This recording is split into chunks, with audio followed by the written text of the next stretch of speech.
Okay students, आज हम लोग बात करते हैं आगे फ्रिक्शन के चैप्टर को ही लेके। लास्ट क्लास में हम लोगों ने लेटर फ्रिक्शन के बारे में डिस्कशन किया था और आज हम लोग बात करते हैं ब्लॉक ओवर ब्लॉक फ्रिक्शन को लेके।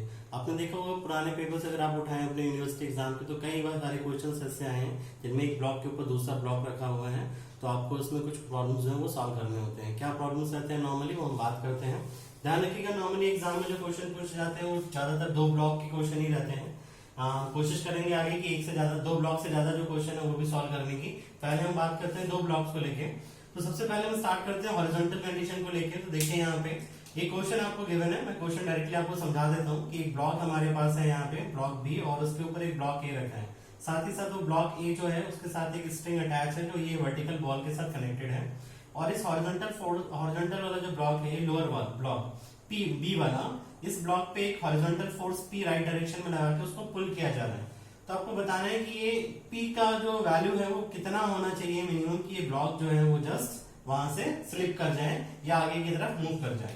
और दोनों सरफेसेस के बीच फ्रिक्शन की जो बात की गई है, जैसे यहाँ पे गिवन भी है that block A is tied to if the coefficient of friction between A and B, A and B का मतलब दोनों ब्लॉक के बीच कितना है 1/4, और ब्लॉक बी और फ्लोर के बीच जो गिवन है वो 1/3 गिवन है। तो हमें इस तरीके के क्वेश्चन सॉल्व करने हैं। हमसे जैसे पूछा भी है P इज द हॉरिजॉन्टल, कितना P हॉरिजॉन्टल होना चाहिए, और साथ ही साथ कह रहे हैं कि अगर जो हमारे पास P है वो इंक्लाइन लग जाए तो उस केस में P की वैल्यू कितनी होनी चाहिए। तो हम यहाँ पे बात करेंगे पहले फोर्स को हॉरिजॉन्टल लगा के।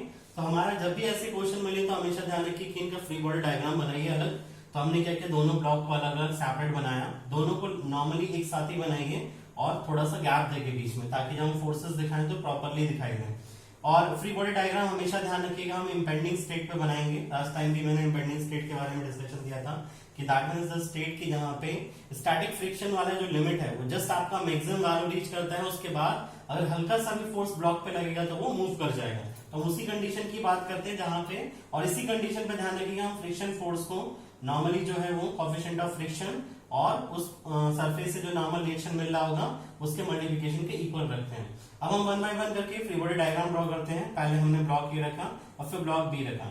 कोशिश करिए हमेशा जिस ब्लॉक को हम स्लाइड कर रहे हैं, पहले जैसे इसमें पूछा है पी का फोर्स लगाने पे स्लाइड करना है, तो हमें मालूम है कि पहले ये ब्लॉक जो है वो स्लाइड करेगा। उस टाइम पे ऊपर वाले ब्लॉक को होल्ड कर लीजिए और सरफेस तो ही आपका होल्ड। अब इस ब्लॉक को बाहर की तरफ पुल करिए, तो आप देखेंगे कि ऊपर वाले सरफेस के रिस्पेक्ट में नीचे वाला जो बी वाला पार्ट है इसका अपर सरफेस क्या होगा, आगे की तरफ मूव करेगा। ऐसी ग्राउंड के रिस्पेक्ट में भी आगे की तरफ मूव करेगा, यानी कि ग्राउंड इसको एक फ्रिक्शन फोर्स प्रोवाइड करेगा कहां, बैक डायरेक्शन में। और इन द सेम वे ऊपर वाला ब्लॉक भी इसको क्या करेगा, बैक साइड में फ्रिक्शन फोर्स प्रोवाइड करेगा। तो वही हमने क्या किया, लोअर सरफेस पे जो फ्रिक्शन फोर्स है उसको हमने F1 बोला और ऊपर वाले को F2 बोल दिया। इसी तरीके से आप देखेंगे इस ब्लॉक का वेट डाउनवर्ड डायरेक्शन में एक्ट करेगा, उसको हमने बोला WB। और जब ये वेट ग्राउंड पे एक्ट करेगा तो ग्राउंड से हमें एक नॉर्मल रिएक्शन भी मिलेगा, उसको हमने शो कर दिया R1 से। अब ये तो हमारे लोअर ब्लॉक की कहानी होगी। अब इसके आगे हम बात करते हैं फर्स्ट वाले ब्लॉक को लेके। तो फर्स्ट वाले ब्लॉक पे देखिए यहाँ पे जो ये स्ट्रिंग है, उससे पहले हम फ्रिक्शन की बात कर लेते हैं कि अगर इस ब्लॉक की वजह से लोअर ब्लॉक पे जो फ्रिक्शन का डायरेक्शन है वो बैकवर्ड डायरेक्शन में है, तो by the block be on the block ए इस सरफेस पे जो डायरेक्शन होगा फ्रिक्शन का वो फॉरवर्ड डायरेक्शन में जाएगा। और इसी फॉरवर्ड फ्रिक्शन फोर्स की वजह से आप देखेंगे कि हॉरिजॉन्टल डायरेक्शन में जो स्ट्रिंग यहाँ पे बनी है, यहाँ पे टेंशन आएगा और इस टेंशन को हमने कुछ बोल दिया T, और उसको हमने यहाँ पे शो किया है T से। साथ ही साथ इस ब्लॉक का वेट W डाउनवर्ड डायरेक्शन में, और लोअर ब्लॉक जो है वो इस अपर ब्लॉक को एक रिएक्शन फोर्स प्रोवाइड करेगा अपवर्ड डायरेक्शन में, उसको हमने शो किया R2 से। और यही R2 जो है लोअर ब्लॉक से, जैसे हमने ऊपर अगर R2 शो किया है तो अपर ब्लॉक भी इसको रिवर्स करेगा किसके ऊपर, लोअर ब्लॉक के ऊपर। तो हमने R2 का रिएक्शन नीचे भी यहाँ पे बी ब्लॉक के ऊपर शो कर दिया। ये हमें बाद में दिखाया इसके ऊपर, तो ध्यान रखिएगा। अब हमारे सारे फोर्सेस जो है वो ब्लॉक्स के ऊपर शो कर दिए हैं। अब हम इनका डिस्कशन कर सकते हैं या इक्विलिब्रियम की बात कर सकते हैं। हमेशा जब भी आप फ्रिक्शन के क्वेश्चन सॉल्व कर रहे हैं ब्लॉक ओवर ब्लॉक, तो ध्यान रखिए हमेशा ब्लॉक के साइज को जो है उसे नेग्लेक्ट करके चलिए। नेग्लेक्ट करके इन द सेंस कि ये सारे फोर्सेस जो हैं they should pass through a single point, एक तरीके से, ठीक है ना। तो हम इस तरीके से इसके साइज को बहुत ही स्मॉल लेके चलेंगे, ऐसा मान लीजिए। तो हम क्या करते हैं, लोअर वाले ब्लॉक का पहले क्या करते हैं, अपर वाले ब्लॉक का इक्विलिब्रियम कंसीडर कर लेते हैं। तो हमने बोला for block A considering static equilibrium, यहाँ पे ये स्टैटिक है क्योंकि हम स्टैटिक की बात कर रहे हैं, तो दिस इज स्टैटिक इक्विलिब्रियम। तो हमने लिखा पहले equation summation F equal to 0 F2, आप देखिए यहाँ पे राइटवर्ड डायरेक्शन में F2, लेफ्टवर्ड डायरेक्शन में T equal to 0। Sign convention मैंने ड्रॉ कर रखा है फोर्सेस के लिए। यहाँ पे हमें नॉन कंग्रुएंट फोर्सेस तो नहीं बताना है, इसको ये ध्यान रखिएगा। तभी मैंने बोला है कि इस ब्लॉक के साइज को हमें बहुत कम लेंगे, कह सकते हैं कि बहुत ही स्मॉल साइज का ब्लॉक हमें कंसीडर करना है, उसको निगेट भी कर सकते हैं साइज को। तो F2 minus T equal to 0। और दूसरी इक्वेशन हमारे पास कौन सी बनेगी, वर्टिकल डायरेक्शन में फोर्सेस को बैलेंस करेंगे तो देखिए WA डाउनवर्ड और R2 अपवर्ड डायरेक्शन में सॉल्व करेंगे तो R2 की जो वैल्यू आ जाएगी वो हमारे पास क्या आ गई, WA के इक्वल आ गई, यानी कि 1000 न्यूटन आ गई। अब अगर आपको टेंशन की वैल्यू कैलकुलेट करनी है तो F2 जो हमें निकालना है वो कितना हो जाएगा, यहाँ पे R2 इंटू यहाँ का जो कोएफिशिएंट ऑफ फ्रिक्शन होगा, हमने उसको म्यू2 बोल दिया कुछ देर के लिए, तो म्यू2 इंटू R2 हमारा किसके इक्वल हो जाएगा, F2 के इक्वल। तो हम यहाँ पे पुट करके सॉल्व कर सकते हैं। R2 मुझे मिल ही गया, म्यू2 मुझे गिवन है, तो हमसे अगर टेंशन पूछा जाता है स्ट्रिंग में तो हम यहाँ से बता सकते हैं पहली इक्वेशन से। लेकिन हमसे टेंशन पूछा नहीं गया तो हमें उसकी जरूरत नहीं है, हमसे पूछा गया है P। तो P निकालने के लिए अब हम लोअर वाले ब्लॉक पे आते हैं। हॉरिजॉन्टल डायरेक्शन में फोर्सेस को बैलेंस करते हैं तो आप देखेंगे P F1 लेफ्ट साइड में, F2 भी लेफ्ट साइड में, तो यहाँ से हो जाएगा P minus F1 minus F2 equal to 0। Solve करके इस इक्वेशन को यहाँ पे लिख लिया हमने, बोल दिया इक्वेशन 2। इसी तरीके से वर्टिकल डायरेक्शन में फोर्सेस को बैलेंस करिए, हमने वर्टिकल डायरेक्शन में फोर्सेस को बैलेंस किया R1 minus WB minus R2 equal to 0। यहाँ से आप देख सकते हैं RB की वैल्यू आप कैलकुलेट कर सकते हैं। R2 आपको पता है, WB आपको मालूम है ब्लॉक का वेट कितना होगा। सॉल्व करके जब आपको R1 की वैल्यू मिल जाएगी, और R1 की वैल्यू जैसे ही मिली, आप देखिए इक्वेशन नंबर 2 में जब आप पुट करेंगे तो यहाँ से आपको म्यू1 पता ही है, R1 आपको पता ही है, ठीक है, आपने निकाल ही लिया यहाँ से। R2 आप पहले निकाल चुके हैं, म्यू2 आपको पता ही है। सॉल्व करेंगे तो P की वैल्यू आपको कुछ इस तरीके से मिल जाएगी। तो ये हमारे पास क्या हो गया, इस पर्टिकुलर अगर फोर्स को हम हॉरिजॉन्टल लगाते हैं तो उस केस में आपको ये फोर्स की वैल्यू मिल जाएगी। इसी तरीके से अब आप देखिए कि अगर उसने कहा है कि अगर हम फोर्स को 30 डिग्री हॉरिजॉन्टल से 30 डिग्री इंक्लाइन लगाएं तो उस टाइम पे इस फोर्स की वैल्यू क्या होगी। तो आप जिस क्वेश्चन को जब सॉल्व करेंगे तो देखेंगे कि दोनों ब्लॉक का फ्री बॉडी डायग्राम बनाइए। तो पहले ब्लॉक का free body diagram as it is बनेगा जो पहले हमने बना रखा था, ठीक है। बस लोअर ब्लॉक में जो फोर्स हमने अभी हॉरिजॉन्टल दिखा रखा है, ये क्या हो जाएगा, इंक्लाइंड हो जाएगा, और इसमें कोई चेंज नहीं है। मैंने लोअर ब्लॉक के लिए फ्री बॉडी डायग्राम आपको बना दिया है। आप इस क्वेश्चन को दोनों ब्लॉक का फ्री बॉडी डायग्राम बना के दोबारा सॉल्व करिएगा। बस इस फोर्स के क्या हो जाएंगे, दो कंपोनेंट, एक हॉरिजॉन्टल डायरेक्शन में P cos 30 और एक हमारे पास P sin 30। एक चीज और ध्यान रखिएगा, कुछ स्टूडेंट्स जिनको अगर कभी भी कंपोनेंट करने में दिक्कत है तो हमेशा ध्यान रखिए कि जैसे हमने सपोज करो O पॉइंट पर एक टेंसाइल फोर्स यहाँ पे लग रहा है, और ये टेंसाइल फोर्स का अगर हमें, जैसे हमने बोला टेंसाइल फोर्स कुछ P है और हमें इसका हॉरिजॉन्टल या इंक्लाइंड से कोई भी एंगल पता है, चाहे ये एंगल पता है थीटा या ये एंगल अल्फा हमें पता है, तो हम क्या कर सकते हैं, इसको दो कंपोनेंट में रिजॉल्व कर सकते हैं। अगर मैं थीटा को लेके बात करूं तो थीटा के पास का जो कंपोनेंट होगा वो P cos थीटा, और इसके जस्ट इस डायरेक्शन में हॉरिजॉन्टल के वर्टिकल इस वाली लाइन के अलोंग कितना हो जाएगा, P sin थीटा, ठीक है। और अल्फा के टर्म में बात करें तो P के साथ ये इस वाले के साथ एंगल बना रहा है तो ये हमारा P cos अल्फा होगा, और ये हमारे पास क्या हो जाएगा, P sin अल्फा। तो हम इस तरीके से कंपोनेंट कर सकते हैं। साथ ही साथ अगर यही फोर्स आपका कुछ इस तरीके से लगाओ, यहाँ पे कंप्रेसिव हो, तो हमें क्या करना है, सेम इसी तरीके से रिजॉल्व करना है। इसका एक कंपोनेंट ये और दूसरा कंपोनेंट ये। अगर यहाँ पे भी हॉरिजॉन्टल से एंगल थीटा दे रखा है तो ये कंपोनेंट P cos थीटा और ये हमारे पास P sin थीटा। बस ये एरो अगर इनवर्ड है तो इसके जो कंपोनेंट होंगे उनके एरो भी इनवर्ड डायरेक्शन में रहेंगे, और अगर मेन फोर्स का एरो आउटवर्ड डायरेक्शन में है तो बाकी जो कंपोनेंट उनके एरोस भी बाहर की तरफ ही रहेंगे। अब आप देख सकते हैं साइन कन्वेंशन से आप इनके जो साइंस है उनको दे सकते हैं। जब हमने ये रिजॉल्व कर दिया, ये P का काम जो है यहाँ पे फिनिश हो गया, ठीक है ना। इस चीज को ध्यान रखिएगा, ये दो कंपोनेंट में रिजॉल्व हो गया हमारा। इस तरीके से हम इसको सॉल्व कर सकते हैं। तो इसको ऐसे ही हॉरिजॉन्टल और वर्टिकल डायरेक्शन में इक्वेशन लिखेंगे, तो हॉरिजॉन्टल में कंपोनेंट आएगा P cos 30 और वर्टिकल में आएगा P sin 30। सॉल्व करिएगा, P की वैल्यू मैंने लिख रखी है, इसको सॉल्व करके देखिएगा, आप आसानी से सॉल्व कर सकते हैं। अब हम बात करते हैं एक और क्वेश्चन को लेके, ये थोड़ा इंपॉर्टेंट क्वेश्चन है, एग्जाम में शायद एक बार पूछा भी गया है, तो आप इसको थोड़ा सा ध्यान रखिए। सेम वही सिस्टम है, बस इसको क्या करा है, एक इंक्लाइंड सरफेस के ऊपर रख दिया है। आपको एज इट इज वैसे ही फ्री बॉडी डायग्राम बनाना है जैसे हमने पहले बनाए हैं, ठीक है। बस अभी सरफेस हमारे पास क्या हो गया, ये वाले सरफेस से हम वर्टिकल, इसके वर्टिकल डायरेक्शन में नॉर्मल रिएक्शन की बात करेंगे हमेशा। वहां क्या कर रहे थे, हॉरिजॉन्टल के रिस्पेक्ट में बात कर रहे थे रिएक्शंस को लेके। अब हमें देखिए यहाँ पे एक कॉन्सेप्ट मैं आपको बता रहा हूँ, बहुत ही इंपॉर्टेंट है।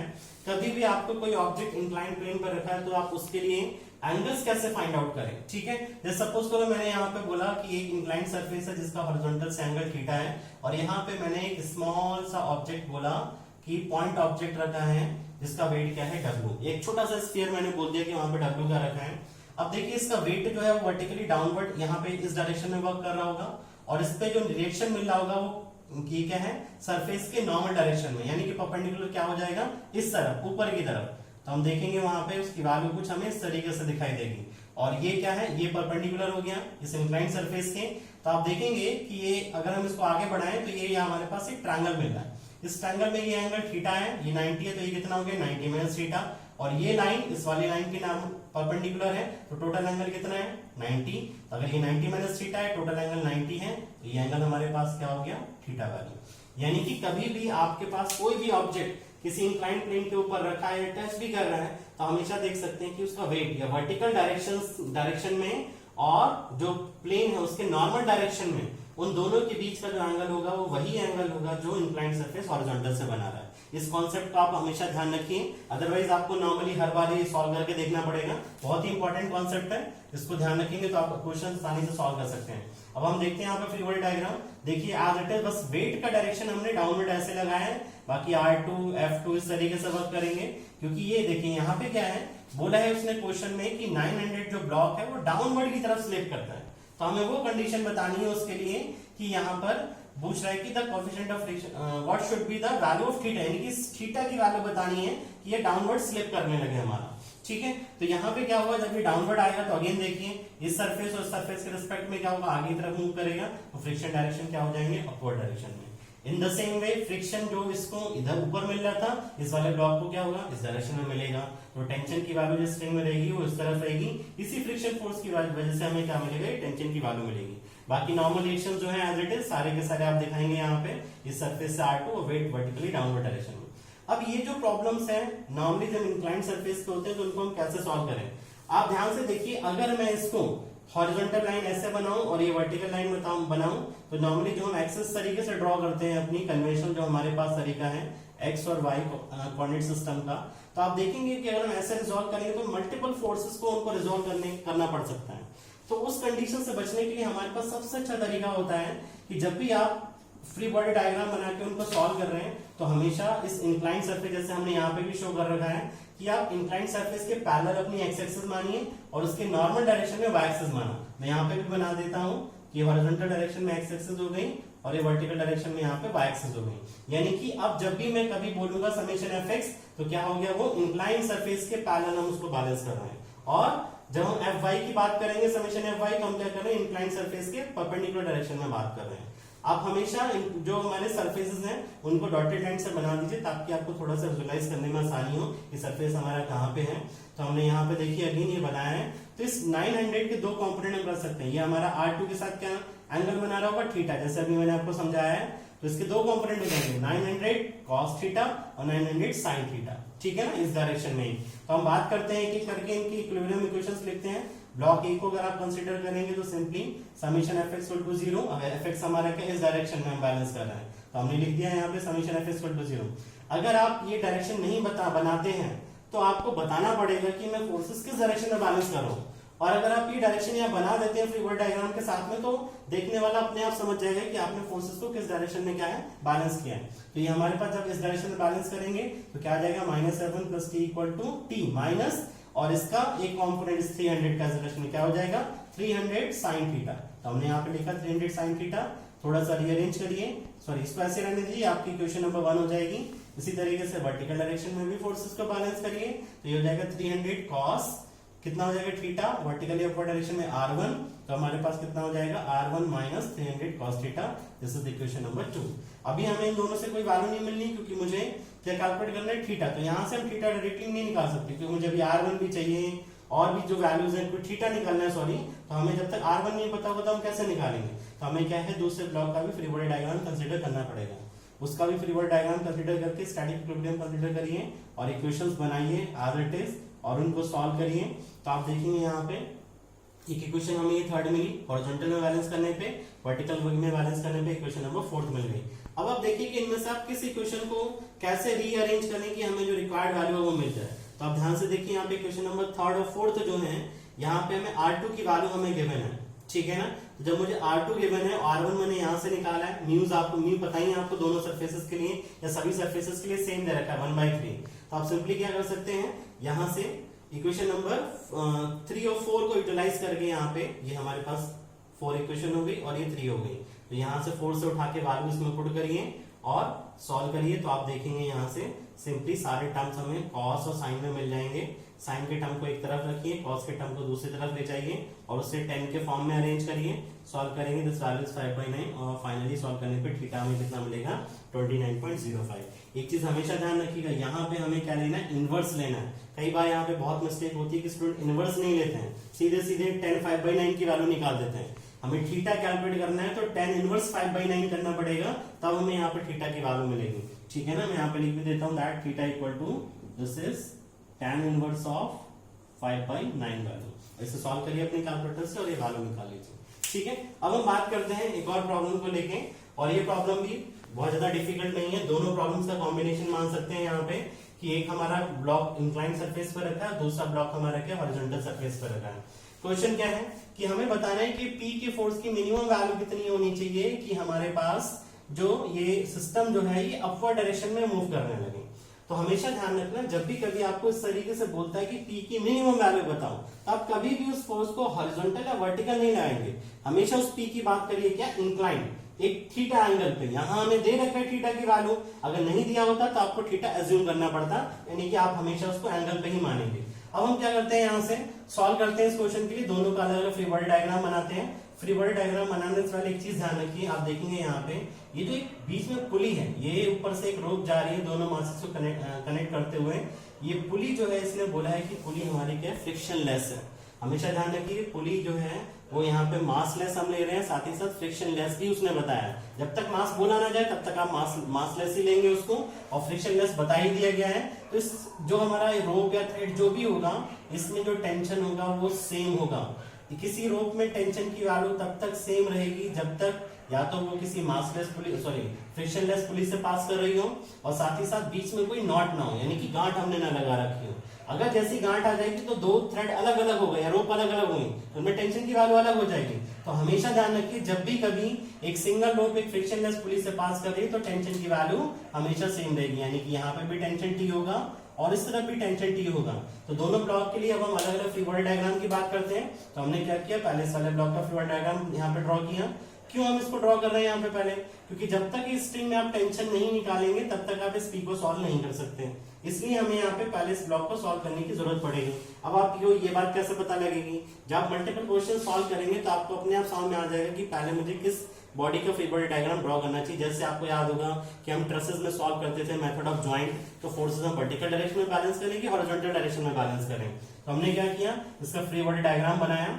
ये अपवर्ड डायरेक्शन में मूव करेगा तो फ्रिक्शन डाउनवर्ड डायरेक्शन में, ये रिएक्शन हो गया, वेट ये हो गया डाउनवर्ड डायरेक्शन में, एंगल अभी हॉरिजॉन्टल से कितना है 60, तो ये वर्टिकल डायरेक्शन से रिएक्शन फोर्स कितना एंगल बना रहा होगा 60। अभी मैंने जो कॉन्सेप्ट बताया उसी के अकॉर्डिंग इक्वेशंस लिखिए। अब देखिए यहाँ पे इक्वेशंस हम कैसे लिखेंगे, इंक्लाइंड सरफेस पे है तो मैं आपको हमेशा सजेस्ट करूंगा कि एक्स एक्सिस को आप हमेशा इंक्लाइंड सरफेस के पैरेलल और उसके परपेंडिकुलर डायरेक्शन में वाई एक्सिस को मान के सॉल्व करिए। तो आपको सिर्फ वेट के कंपोनेंट करने पड़ेंगे और किसी फोर्स का कंपोनेंट नहीं करना पड़ेगा। तो यहाँ से क्वेश्चन सॉल्व करना बहुत ही आसान हो जाता है। तो आप जब ये सारी क्वेश्चन लिख के सॉल्व करेंगे तो यहाँ से आप देखेंगे टेंशन की वैल्यू आप यहाँ से निकालेंगे, हमें वैल्यू मिल जाएगी। अगर क्वेश्चन में टेंशन पूछा जाता तो हम ये बता सकते थे, लेकिन हमें टेंशन ना पूछे, पी पूछा गया है, तो हम आगे मूव करते हैं सेकंड ब्लॉक का फ्री बॉडी डायग्राम। ये ब्लॉक का फ्री बॉडी डायग्राम भी बहुत आसान है, आगे की तरफ मूव करेगा तो F2 बैक साइड में रहेगा, R2 हो गया, वेट हो गया, और ये स्ट्रिंग के अंदर टेंशन स्ट्रिंग में हमेशा ध्यान रखिए रूप में that will be always away from the object. जिसके साथ भी वो कनेक्टेड है उससे हमेशा अपोजिट डायरेक्शन में ही, ये कह सकते हैं अबे, टेंसाइल नेचर ही रहेगा। किसी थ्रेड में हमेशा टेंसाइल ही मिलेगा फोर्स आपको, वो कंप्रेसिव नहीं हो सकता है, ठीक है ना। तो यहाँ पे हमेशा हम रूप में या थ्रेड में क्या करेंगे, टेंसाइल फोर्स लगाएंगे। फ्री बॉडी डायग्राम आपने ड्रॉ किया, अब Fx और Fy दोनों इक्वेशंस लिखिए, टेंशन आपको पता ही है, वैल्यू रख के पुट करके सॉल्व करिए। तो फाइनली आपको जो P की वैल्यू है वो इस तरीके से आप यहाँ से कैलकुलेट कर सकते हैं। और फ्रिक्शन फोर्स की वैल्यू आप ध्यान रखिए, F2 कितना होगा μ2 R2, यानी कि इस जगह का कोएफिशिएंट ऑफ फ्रिक्शन दोनों के बीच का और यहाँ का रिएक्शन फोर्स कितना है R2, तो उससे हमने मल्टीप्लाई करके इस वैल्यू को रख के यहाँ पे सॉल्व किया है। तो इस तरीके से P की वैल्यू आपको मिल जाएगी। तो जो चीजें मैंने यहाँ क्वेश्चन में आपको बताई, और ध्यान रखिए यहाँ पे जो हमने इक्वेशन लिखी है Fx और Fy, ध्यान रखिए एक तरीके से जो ब्लॉक ओवर ब्लॉक के जो क्वेश्चन है, मैंने बोला कि ब्लॉक के साइज को निगलेक्ट कर रहे हैं, तो हम एक तरीके से कंकरेंट फोर्स सिस्टम मान के उसको सॉल्व कर रहे हैं। तो आप सिर्फ दो ही इक्विलिब्रियम इक्वेशन यूज कर पाएंगे यहाँ पे, Fx = 0 और Fy = 0, ठीक है ना। अब देखिए इस क्वेश्चन में मैंने यहाँ पे क्या किया इस वाले फ्रीवर्ड डायग्राम के लिए एक्स एक्सिस को हॉरिजॉन्टल और वर्टिकल माना है, इसको इंक्लाइन नहीं माना है, क्योंकि हमारे लिए ये अगर हम हॉरिजॉन्टल और वर्टिकल डायरेक्शन में मान के सॉल्व करेंगे तो हमारा आसानी से सॉल्व हो जाएगा। इसका मतलब आप देखेंगे यहाँ पे कि हम एक क्वेश्चन में अपनी एक्सिस को टिल्ट करके भी एक फ्री वर्ड डायग्राम को सॉल्व कर सकते हैं, और उसी क्वेश्चन के दूसरे फ्री वर्ड डायग्राम को हम अपनी जो कन्वेंशनल जो हमारा नेचर रहता है एक्स और वाई एक्सिस को लेके कार्टेशियन कोऑर्डिनेट सिस्टम को लेके उस तरीके से भी निकाल के सॉल्व कर सकते हैं। ठीक है, तो इसमें कंफ्यूज होने की जरूरत नहीं है कि हम एक्स का डायरेक्शन ऐसे यहाँ पे इधर ले लिया, यहाँ पे इधर ले लिया, क्या करें। यहाँ पे इसलिए ऐसे लिए टेंशन मैंने निकालना है आसानी से, तो हमें टेंशन मिल जाएगा। यहाँ हमें सॉल्व करना है पी आसानी से, तो हमें पी मिल जाएगा, तो हमने इस तरीके से उसको सॉल्व किया है। ठीक है, तो ये हमारे पास बहुत ही इंपॉर्टेंट क्वेश्चन है तीनों। ठीक है, तो इनको ध्यान रखिए किस तरीके से हमने इन्हें सॉल्व किया है। ठीक है, आज के लेक्चर के लिए इतना ही, थैंक यू।